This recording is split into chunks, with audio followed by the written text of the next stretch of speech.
Okay, so you're out in public, you're going to a pub, and you want to use the toilet, and there's someone there saying, I'm not sure this person passes my test as being a woman.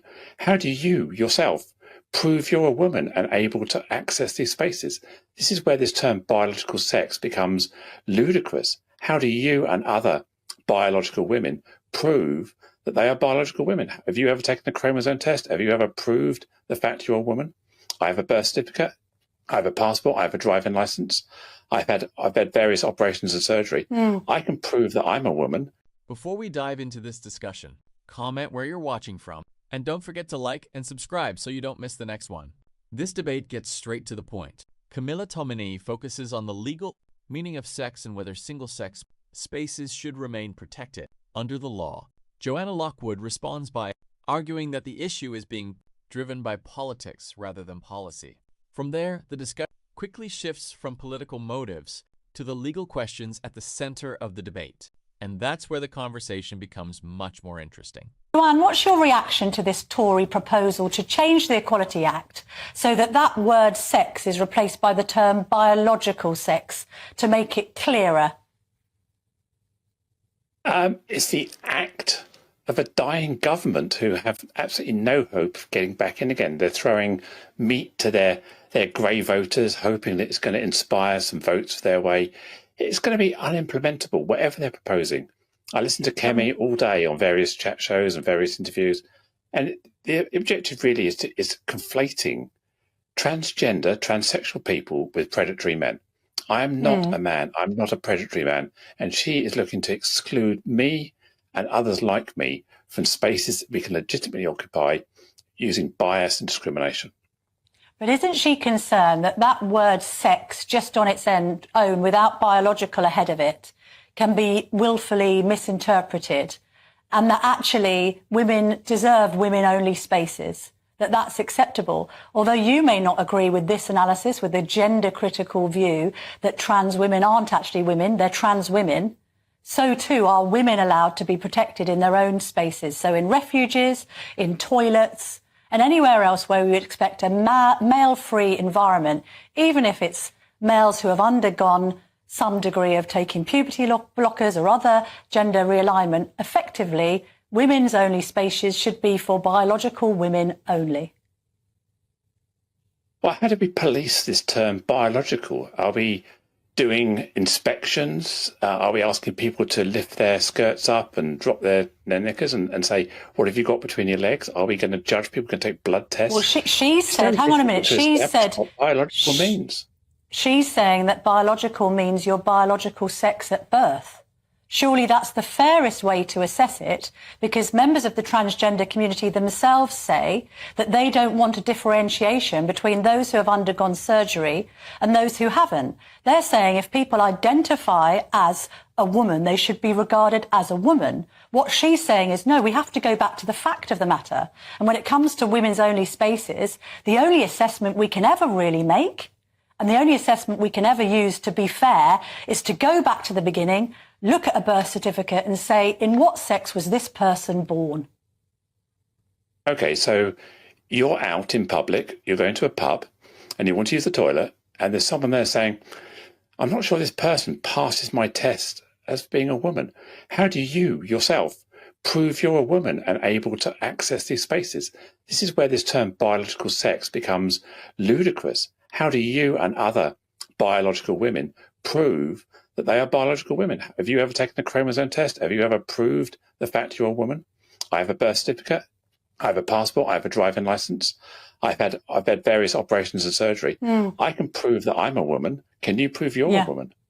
But I don't need to prove I'm a woman because I'm not making... No, but women who haven't undergone any kind of gender realignment or indeed that aren't presenting as transgender women don't need to prove anything because they're not claiming that they want to use other people's spaces. But then how big is this toilet issue to you, Joanne? But Joanne, how big is the toilet issue to you? If there's a disabled toilet... Toilet issue. What's this need? But what's this need, this kind of, if it's not, because this is the confusion as well. There are some transgender people who said it's not about toilets. Well, why then do you care which toilet you use?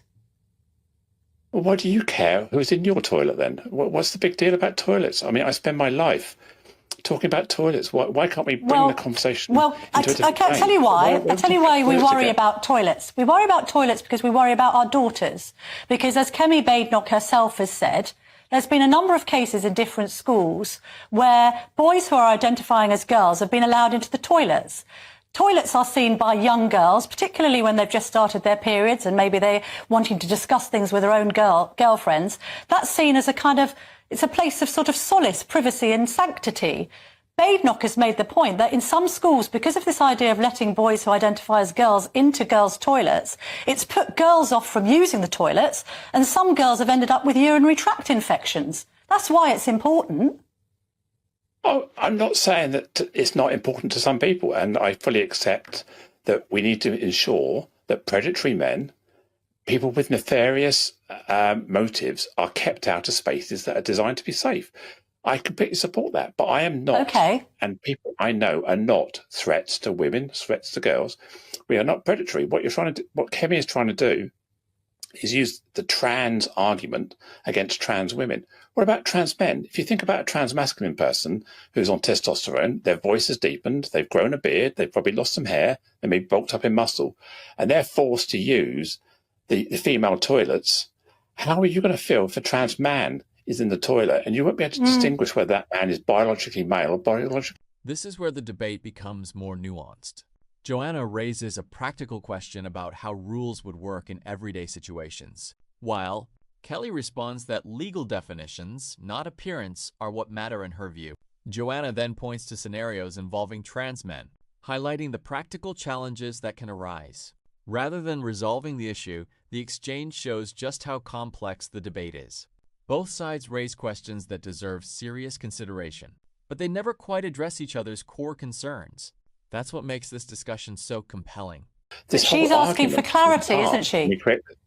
But she's saying if you go back to original birth certificates... No, but Joanne, sorry. If you go back to original birth certificates, you couldn't be clearer. The argument is, even if it's a tiny minority of trans-identifying men who are kind of bending the rules or maybe a threat to women and girls, if there's a tiny threat to women and girls for their safety, that trumps your feelings about using a toilet, because your feelings about using a toilet aren't a matter of life and death, are they?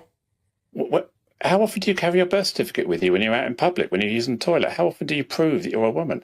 We're going to find that people who may be butch lesbians, people who don't conform to the gender norms, trans-masculine people, are going to be policed because of how they look, how they sound. And surely that is one of the fundamentals of the Equality Act, is not to discriminate based on how someone looks or sounds. That sounds like a backward step to me. OK, Joanne Lockwood, thank you very... No, OK, I mean, it's been a good debate. I hope you'll agree. I appreciate your view. I disagree with your view, but that's what GB News is all about, Joanne. We respectfully disagree.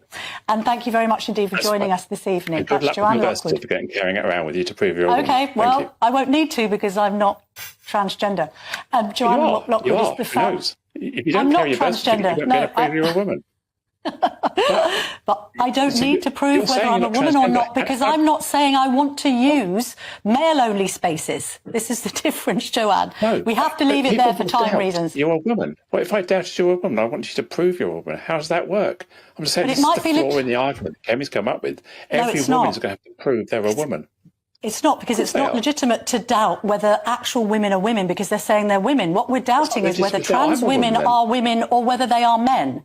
And I'm arguing that biologically, trans women are men, regardless of what they say. OK, all right, let's leave it. And that's where this debate leaves viewers with the biggest question. Camilla consistently brings the discussion back to her central argument about the purpose of single-sex spaces, while Joanna focuses on how those policies could work in practice and the challenges they might create. Whether you agree with either position, the exchange highlights how difficult these conversations can be when each side is prioritizing different concerns. In the end, it's up to you to decide which arguments were more convincing. Share your thoughts in the comments. And if you enjoyed this breakdown, don't forget to like, subscribe, and I'll see you in the next one.